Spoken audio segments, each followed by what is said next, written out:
am live. Well, wanted to give you an update on the breast cancer diagnosis. Today, I am going, okay, I've got three more, and I'm going today. Um, so I wanted to go ahead and get this in because these treatments, I finished the first round of chemo. And these are what my doctor called these are more powerful, I guess. I don't know why, but I do know I get ice cream today. I do know I get a little ice cream, except I'll probably not get the ice cream. I'll get um, see, this is the deal with the cancer. I can hardly think coherently. Um, I get the Italian ice. That's what I get. That's what I like is the Italian ice. These have the possibility of causing, I guess, sores in your mouth. So they try to make, I don't know, the ice cream makes it, I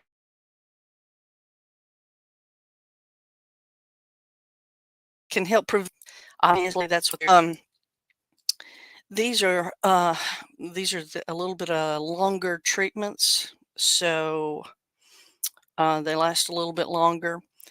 So I wanted to go ahead and give you the update and let you know. Um, Tim and I wanted to say something. It's amazing to me. I will say this. I get so emotional. It's amazing um, how emotional that I can get with. Um, I don't know. I don't know. I don't know why that my emotions are so. Um, I'm just really emotional. That's all I'll say. Um, so we went to vote last Thursday when they opened up the voting in early voting in here in North Carolina, and after we'd gone through, this lady she stopped and she said, that she had been a survivor for 24 years, and when people come up to you, of course, I had my hat on. I had my I can't remember which hat, but it was one of the cancer fighting hats that I have. And so she saw my hat. She saw obviously my head. I mean, that I have no hair. Have hardly no hair. There's a little bit of stubs on there. Uh, the doctor says that will go away. We'll see. Hey, honey, how are you? This is John. John is here. Hey, John. Um, I'm surprised John didn't say, good morning, John. Anything about our house. Like, I mean, I do love this house background. I love it. But anyhow, that lady, she said, you'll make it through it and everything. And it touched my heart. And that's what I'm talking about, getting so emotional. And Tim said, you're getting emotional, aren't you? And I said, well, yeah, a little bit. I am. I am. So, but I've got two more treatments of the chemo after this. Let's see what Johnny. Oh, I love our house. Oh my God. Oh Lord. Timmy. Uh, but Timmy took the dog. He took Zoe on a little walk. Um, you know, I'm getting to the middle of the treatment of everything, and I am so happy about that. Um, the more, you know, a lot of people get traumatic. They have dramatic and traumatic experiences with their hair. It doesn't. This has not really bothered me as far as with my hair. I do have to say the things that are coming up in the future, I think, are more dramatic for me, and I can feel that. But um, I can say without a doubt, my two aunts that had breast cancer, they were able to get to it and survived more than 20 years. And I have great faith and confidence that I will be among those that have a 20-year plus survival rate. I mean, anything can happen, that's for sure. There's no doubt. Timmy, I mean, we already went through a round of. I went through some COVID that I had to go through, and that was rough. That was really rough. But I survived it and continued to survive it. But what the doctor has said is that these next rounds are a little bit, they really probably are stronger, I guess, and they may make you more lethargic. And, the chemo really has, has made me lethargic. I have noticed, without a doubt, that the, hey, there's my sister. Hey, Moselle. Cheryl is listening. She's with my mom this morning. She was supposed to come and be with me, but she's with my mom, having a procedure. I hope everything went well with mom. I don't know. Maybe she's still having the procedure. I'm not sure. But anyhow, what I was going to say is I have found that the longer this is the this is further out, and I have been. I don't know. I told somebody yesterday. Can't remember who it was that I told, but I did say this. I was like, anyhow, yes, she is still back there. So Cheryl's sitting there. She's still back there. So pray, pray, pray. Can't even talk this morning. Pray a little prayer for my mama. My mama. She's having a procedure. So anyhow, I just wanted to say I am the longer.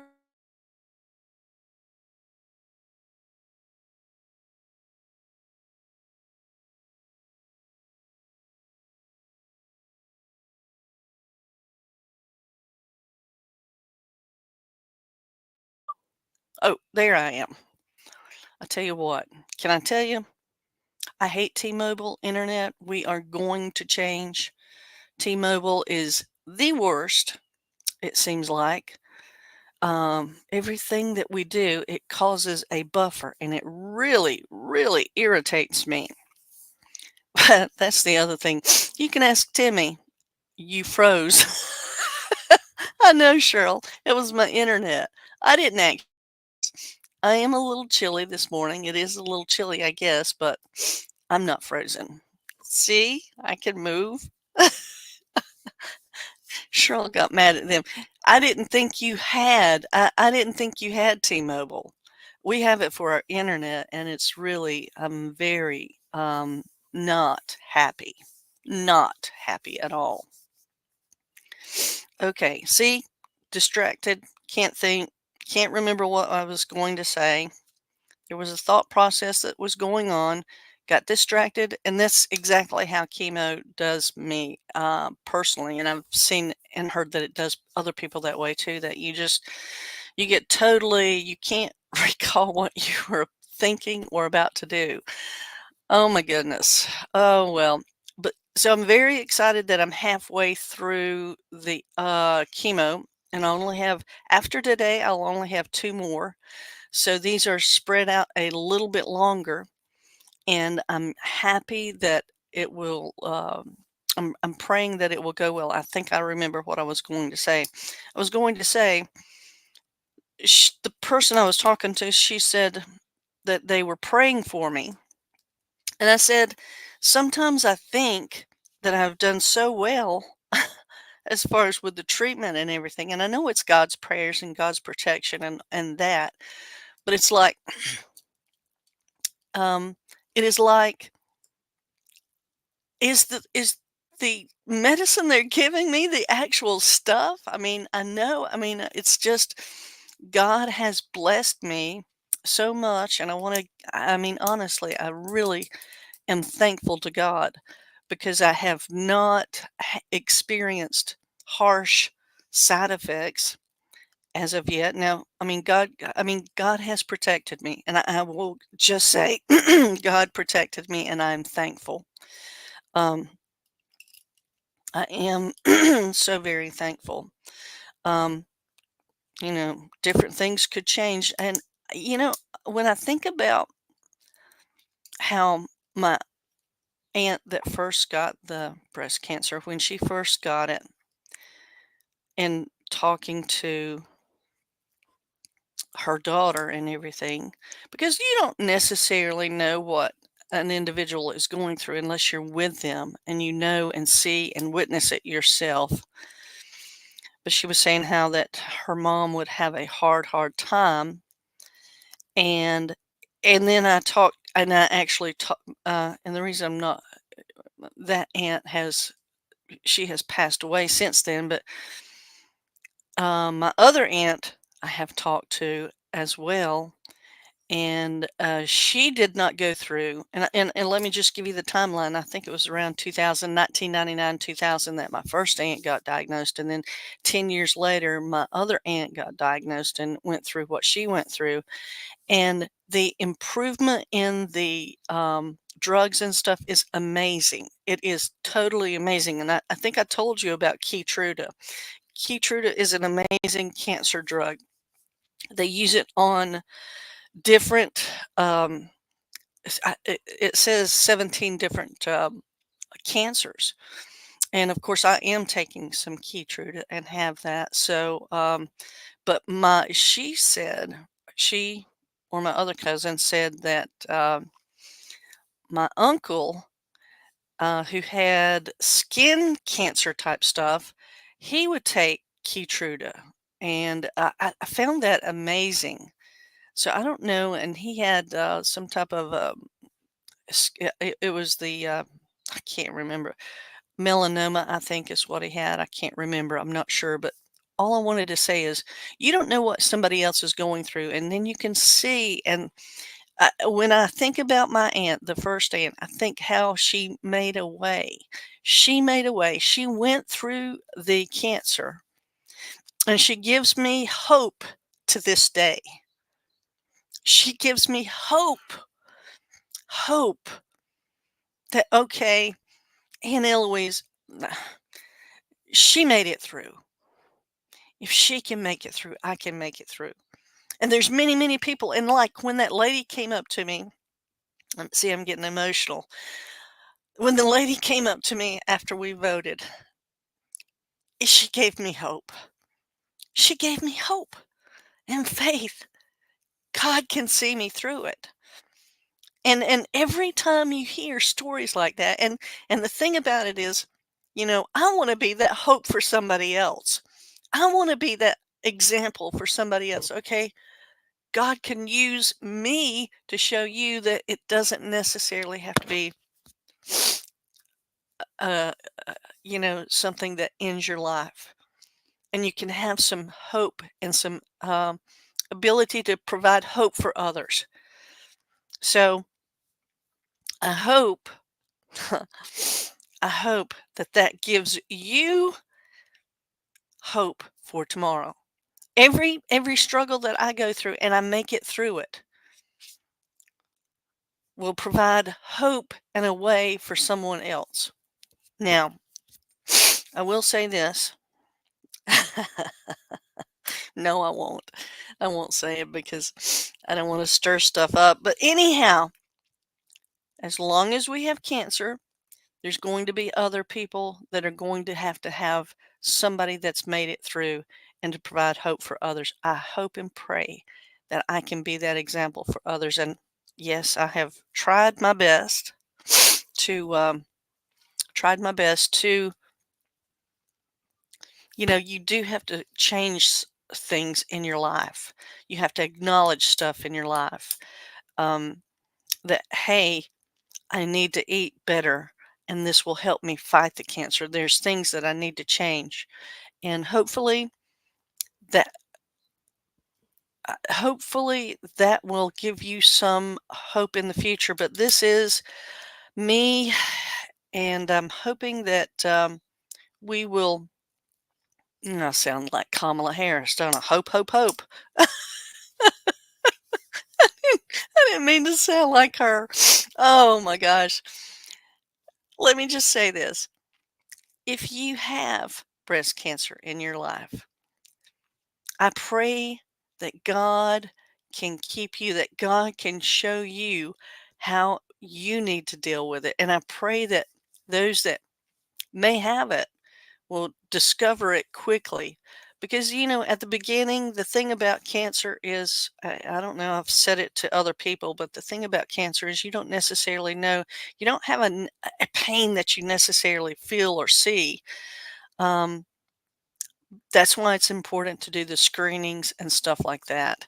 Um, and I was not good at doing the screenings, but I will say this: God is able to move on your behalf.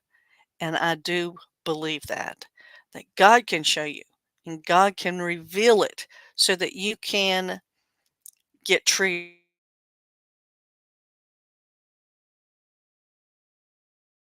And the quicker they did, the more um,